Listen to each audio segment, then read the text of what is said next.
O crime desorganizado, por Olavo de Carvalho, 18 de fevereiro de 2015. Em qualquer estudo erudito, o passo primeiro indispensável é descobrir o status questionis, isto é, a evolução histórica das discussões sobre o assunto desde os tempos mais remotos até o seu estado atual. Essa investigação, por sua vez, toma como pano de fundo a visão mais abrangente possível da história das ideias em geral.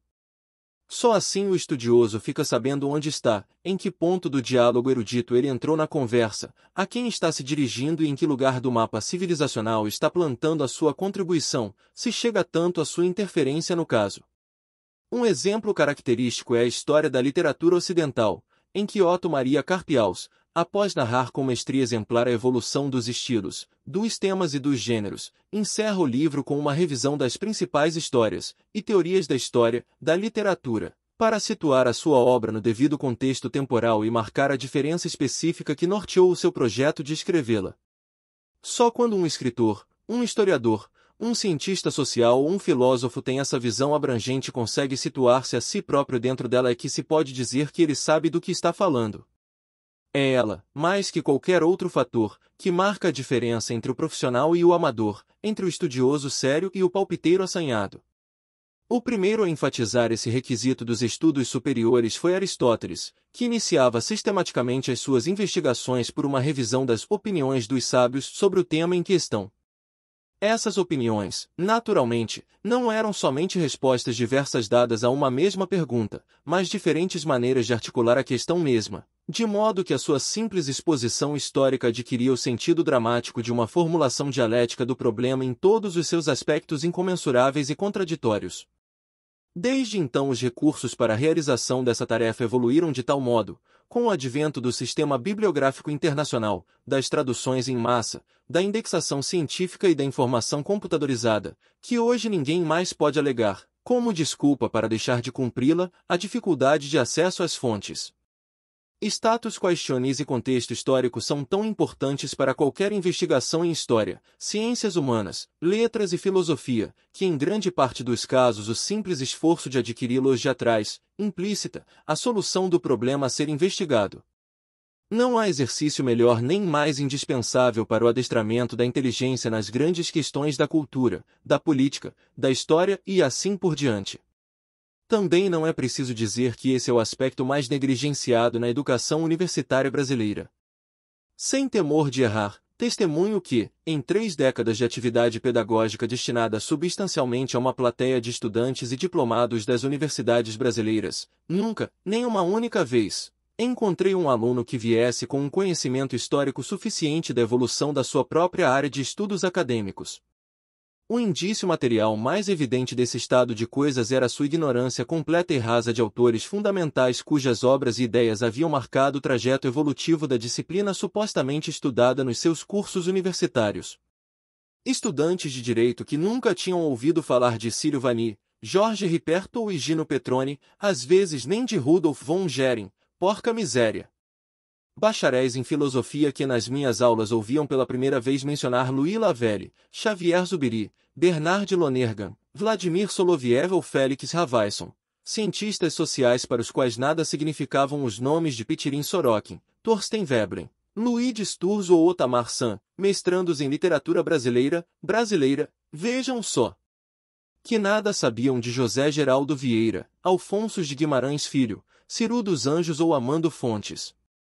Todos esses faziam até bela figura em comparação com os alunos de psicologia, para os quais sua disciplina pouco ou nada mais continha além de psicanálise e behaviorismo. Mas os estudantes, é claro, não seriam tão incultos assim se não tivessem aprendido a sê-lo com seus professores. Outro dia tive, por internet, uma discussão com um professor de física que brandia contra mim a autoridade de Ernst Mach, sem nem de longe se dar conta de que meus argumentos, no episódio, repetiam quase ipsis literis os desse autor, do qual assim ele provava não saber absolutamente nada além do nome. Nada digo das dúzias de colegas dele, todos eles senhores doutores, que, vendo-me questionar as noções newtonianas de espaço absoluto e tempo absoluto, saíram alardeando que eu negava a lei da gravidade. Muitos acrescentam, a devota incultura, o mais perfeito analfabetismo funcional. Esse estado de coisas manifesta-se de 3 maneiras principais. 1. Os estudantes repetem a palavra de seus professores semiletrados como se fosse a autoridade do consenso universal. Quando confrontados a alguma ideia desconhecida, mesmo que tenha alguns séculos de idade ou que seja banal e corrente no exterior, escandalizam-se como crentes devotos repentinamente expostos a uma heresia intolerável.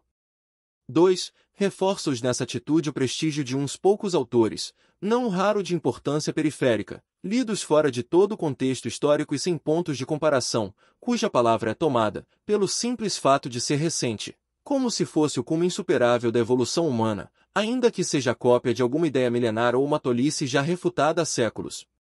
3. Apegam-se às crenças correntes no seu campo especializado de estudos como se fossem universalmente explicativas, como se não existissem outras ciências e outras perspectivas capazes de, articuladas ou uma a uma, esclarecer melhor o assunto em debate. Somados, esses três fenômenos reduzem a produção soidizan científica das nossas universidades a uma caricatura disforme que não exerce, no quadro do mundo civilizado, senão a função de um anti-exemplo grotesco e patético, cuja escassez de citações na bibliografia internacional reflete menos o desprezo dos estrangeiros do que a sua caridosa recusa de contemplar a miséria alheia. Na mais otimista e rara das hipóteses, encontramos trabalhos escolares quase aceitáveis, que mostram alguma leitura atenta da bibliografia citada mas nada acrescentam ao já aqui sabido, exceto os erros de gramática, cuja presença nesses escritos é praticamente infalível. Acrescente-se a esse panorama deprimente o fanatismo político onipresente, fruto ele próprio da ignorância, que reage com exclamações histéricas e ameaças de morte a qualquer argumento adverso mal compreendido, ao mesmo tempo que clama por diversidade, tolerância e respeito às ideias divergentes, sem notar nessa dupla atitude a mais leve contradição, um fenômeno que ultrapassa as fronteiras do puro desastre cultural e entra em cheio no terreno da psicopatologia coletiva. É de espantar que tantos estudantes, sem jamais ter pensado nos seus deveres de Estado ou na dívida de gratidão que têm para com quem paga os seus estudos, gastem tempo e energias preciosas na busca de toda a sorte de prazeres fúteis e ainda considerem que é obrigação do Estado fornecer-lhes, de graça, os meios para a satisfação das suas fantasias sexuais mais pueris e grosseiras? Quando se sabe que todo esse festival de ignomínias é sustentado com o dinheiro suado do trabalhador brasileiro, chega a ser espantoso que tantos observadores se revoltem com a corrupção de políticos e administradores, sem notar que, pelo tamanho e pela constância das suas atividades, a maior máquina de exploração do povo neste país é aquilo que, com otimismo delirante, continua a chamar-se de educação. Vale ainda, hoje mais do que nunca, aquilo que escrevi há quase 2 décadas. A única diferença entre a educação brasileira e o crime organizado é que o crime é organizado.